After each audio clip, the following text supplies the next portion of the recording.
Ndugu zangu wa Tanzania, leo ni siku nyingine tena ambayo Mwenyezi Mungu ametunusuru uhai.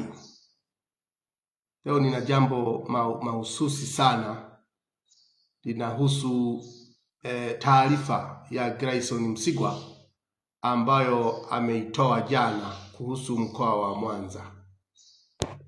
Sasa mimi nataka nijaribu kuzungumza kidogo kwamba Mwanza, kwa nini Mwanza? Kwanza, Mwanza ina ukubwa wa square kilomita 25,233 ukubwa wake. Ina wilaya 8 na ina majimbo ya uchaguzi 9.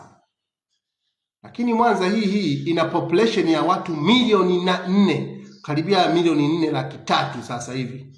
Tunaelekea kwenye milioni 4,500,000. Yani wingi wake. Lakini Mwanza imejaliwa kuwa na vitu vingi sana. Ina ardhi ya kutosha yenye rutuba kabisa, ina watu wachapakazi wakubwa kabisa. Alafu Mwanza hiyo ina madini ya kutosha. Mwanza hiyo ina ziwa Victoria ambalo linatumika kwa ajili ya uvuvi. Mwanza hiyo ina mifugo mingi ya kutosha. Umeelewa vizuri?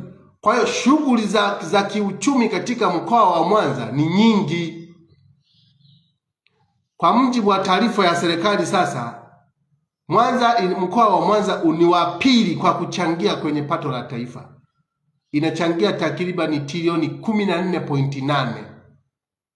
Inachangia trilioni 14, yani almost karibia takriban trilioni 15 mkoa wa Mwanza. Lakini watu wake ni maskini sana. Huduma zake za afya ni mbaya sana kwa mkoa wa Mwanza. Miundombinu katika mkoa wa Mwanza ni mbaya sana. Niwapongeze watu 4 ambao walishawahi kuwa viongozi wakaiwakilisha Mwanza katika baadhi ya majimbo. Nimpongeze wa kwanza ni Bujiku Sakira. Huyu alikuwa naibu waziri wa elimu. Wakati alipokuwa naibu waziri wa elimu, kabla ya kuwa naibu waziri wa elimu, ufaulu wa watu wa Mwanza na kanda ya ziwa kwa ujumla ulikuwa chini sana. Alipoingia huyu bwana akabaini kwamba walikuwa wanafaulu, lakini ufaulu wao ulikuwa unachukuliwa na unapelekwa watu wengine. Ndio maana ufaulu baada ya Bujiku Sakira kuwa naibu waziri wa elimu ulipanda juu sana kwa kiasi kikubwa. Wa pili nampongeza Ernest Nyanda, alikuwa waziri wa mambo ya ndani. Kipindi Ernest Nyanda alipokuwa waziri wa mambo ya ndani, watu wa Mwanza na kanda ya ziwa na Watanzania kwa ujumla hakukuwepo na matukio haya teka. Watu kubambikwa kesi alikuwepo hayapo. Alipiga marufuku kabisa. Ernest Nyanda alikuwa waziri wa mambo ya ndani. Bahati mbaya Mungu akamuita akafariki akiwa waziri wa mambo ya ndani. Watatu nimpongeze Maraki Rupondije. Alikuwa mbunge wa Magu. Alisimama kidete kwa ajili ya kuipigania Magu. Akasimama kidete kwa ajili ya kuipigania Mwanza na kanda ya ziwa kwa ujumla. Aliwapenda watu wake kwa dhati kabisa, akawapenda mno Maraki Rupondije. Mungu amrehemu na Mungu ampe pumziko la amani. Alifariki akiwa mbunge. Alipigania watu, aliwapigania Watanzania, aliwapigania watu wa kanda. Linapokuja swala zima linaloitwa maslahi ya mkoa wa Mwanza, hakuwa na simile. Alisimama kidete kwa ajili ya kuwapigania wale watu. Hakika alikuwa ni kiungo kikubwa kati ya wananchi na serikali. Watatu nampongeza kwa dhati ya moyo wangu Charles Kitwanga. Huyu amekuwa mbunge, amekuwa kiungo kikubwa sana cha kuwasaidia watu wa Mwanza na kanda ya ziwa kwa ujumla wake. Wananchi wa Mwanza, wananchi wa Mwanza wa Misungwi, wilaya yake Misungwi, alipokuwa mbunge wa jimbo la Misungwi, hakika wanajua mchango wake, na sisi tunajua. Huyu yuko hai na Mungu aendelee kumpa maisha marefu yenye baraka sana. Walisimama kidete. Leo sasa tunapoongea tuna population ya watu hao milioni zaidi ya milioni 4,500,000 takriban. Lakini kwenye baraza la mawaziri sisi hatuna mwakilishi kwenye baraza la mawaziri. Kwa mujibu wa utaratibu kwamba baraza la mawaziri lilitakiwa liundwe liwe na diversity ya kila mkoa, kwamba kila mkoa at least apatikane kiongozi atakayewakilisha kwenye baraza la mawaziri. Lakini mkoa wetu wa Mwanza wenye population ya watu milioni 4 hauna mwakilishi kwenye baraza la mawaziri hata mmoja. Je, rasilimali zetu za watu wetu nani atakayeziangalia? Nani atakayeangalia kuhusu rasilimali zinazoitwa madini katika mkoa wetu? Nani atakayeangalia kuhusu rasilimali zinazoitwa uvuvi wa samaki katika ziwa Victoria katika mkoa wetu? Nani atakayeangalia haswa kuhusu miundombinu ya pesa zinazokusanywa katika mkoa wetu wa Mwanza, trilioni 14.8 ambao almost bilioni 15? Nani atakayeenda kupigana kuhakikisha kwamba at least pesa hizi zinarudi kule kwa wananchi, ziende zikatatue changamoto zao? Nani? Tuna wabunge 13 wanaotoka mkoa wa Mwanza almost, lakini hawana umoja, wamegawanyika kabisa. Kila mtu anaenda bungeni pale akiwa na maslahi yake binafsi, hazungumzii agenda za watu wa mkoa wa Mwanza. Sasa hapa tuna nini hapa? Wamegawanywa, manake ni kama vile baraka, ni kama vile wameteuliwa watu wabunge vibaraka wa kwenda kwa ajili ya kuchukua na kujadili hoja zinazohusu maslahi yao na familia zao. Ni aibu kubwa sana.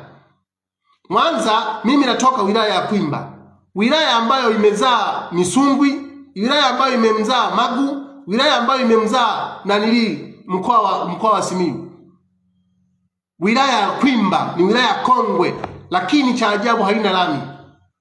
Ina kilomita 1 tu ya lami. Hakuna lami katika wilaya ya Kwimba, wakati tuna population ya watu takriban 800,000 karibia 900,000 katika wilaya yetu ya Kwimba, na ina watu wengi, lakini ni wakulima, wanazalisha sana, lakini wananchi wake mahitaji yao ni hovyo kabisa. Nenda katika mkoa wetu wa Mwanza, huduma za afya ziko ovyo kabisa kabisa. Na waelezeni, mimi najua kwa sababu mimi ndio zao la kule, mimi niko huko,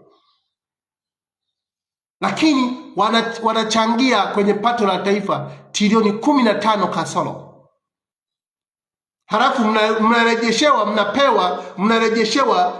bilioni 600, ambazo bilioni 600 ni bilioni 100 tu kwa ajili ya kufanya maendeleo katika mkoa. Hapa unafikiri serikali hii inatupenda sisi watu wa kanda, watu wa Mwanza? Haitupendi. Yaani unakusanya trilioni 15 kasoro, halafu unatuletea bilioni 600. Ni dharau kubwa sana kwa watu hawa. Ni dharau kubwa sana kwa watu hawa. Wanatudharau sana.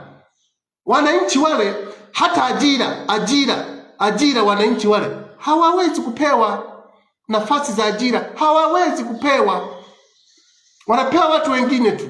Hivi kweli mkoa wa Mwanza na rasilimali zinazopatikana zile zingekuwa zinapatikana Zanzibar, kweli Zanzibar wangekubali wapelekwe bilioni 600 kwa ajili ya kulipa mishahara ya wafanyakazi na bilioni 100 kwa ajili ya kutekeleza miradi ya maendeleo? Wangekubali? Out of trilioni 15 kasoro wangekubali?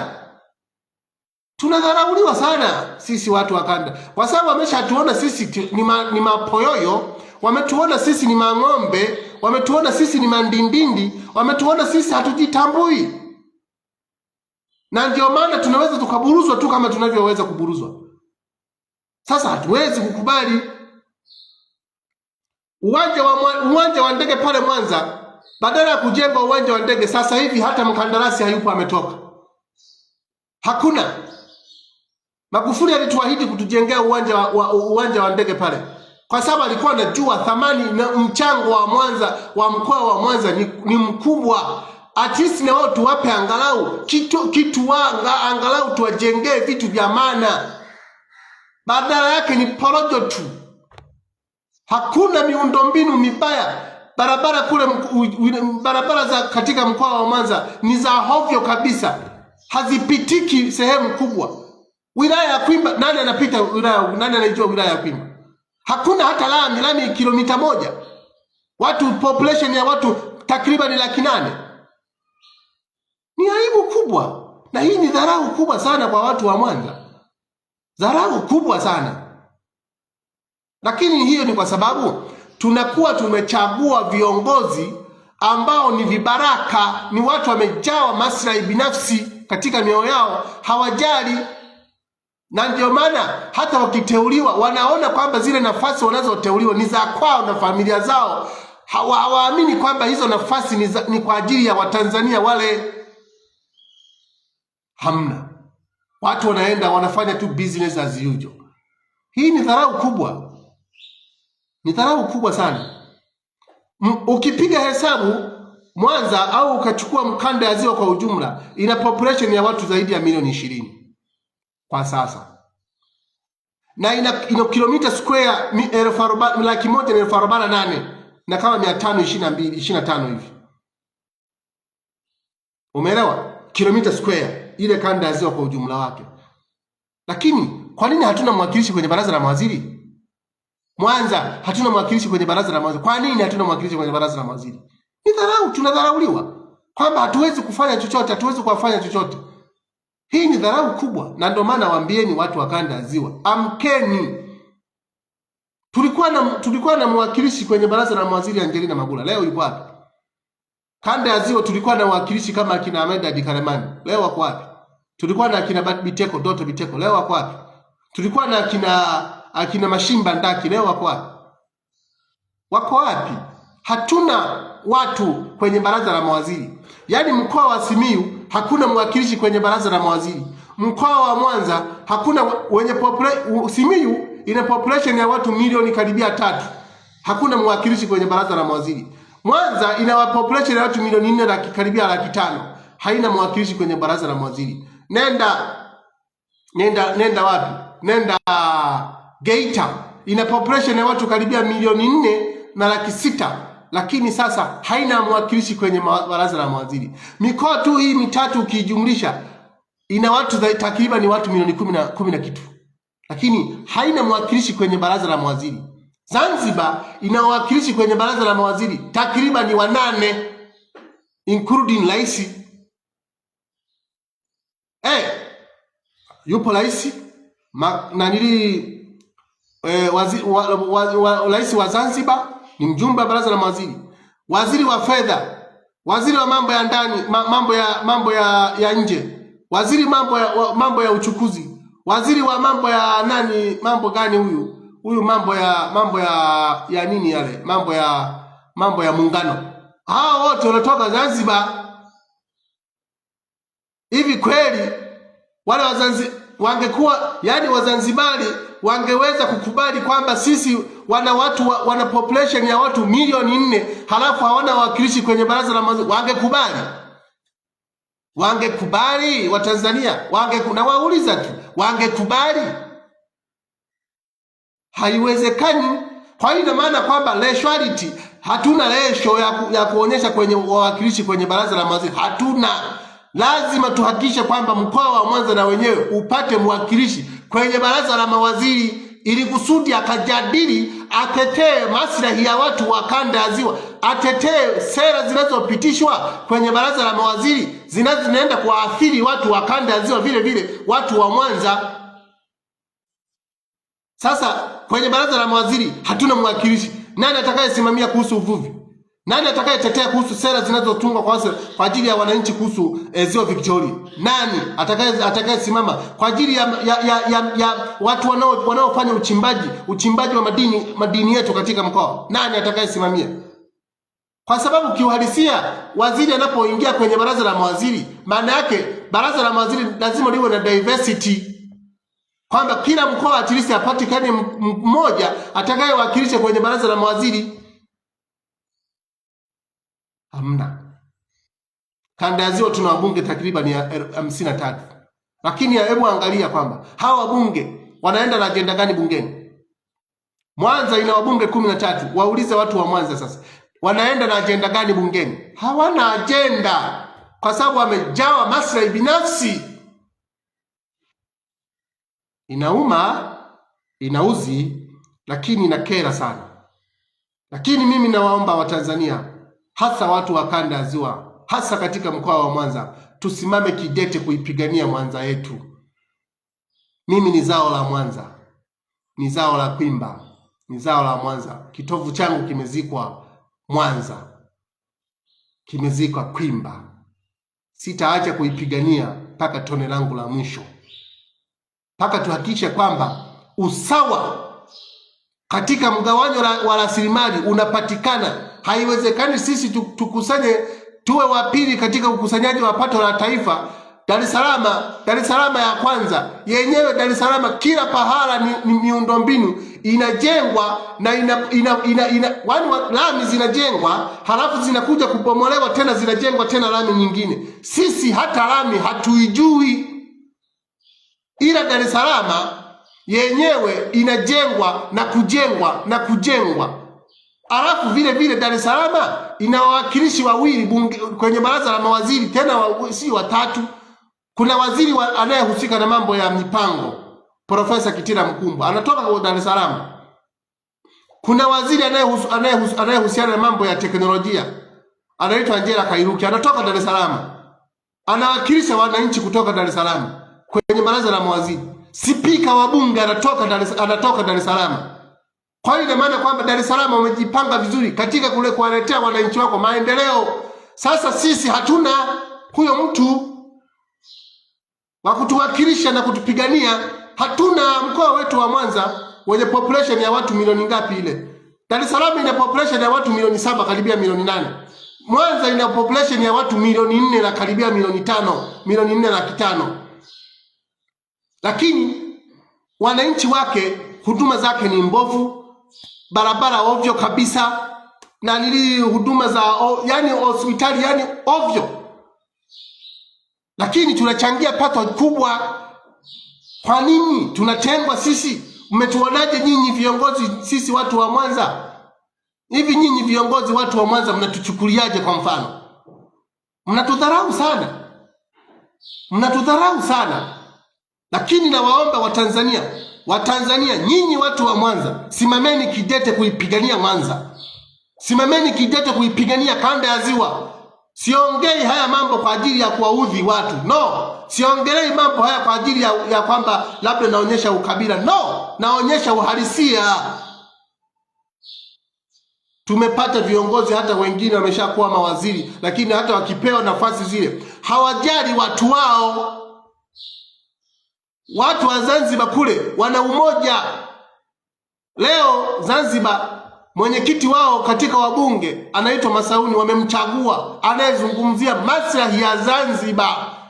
Sasa sisi maslahi ya kanda ya Ziwa na maslahi ya Mwanza, nani anayezungumzia? Hata umoja hamna. Mnaenda bungeni hamna agenda. Mnafanya nini sasa?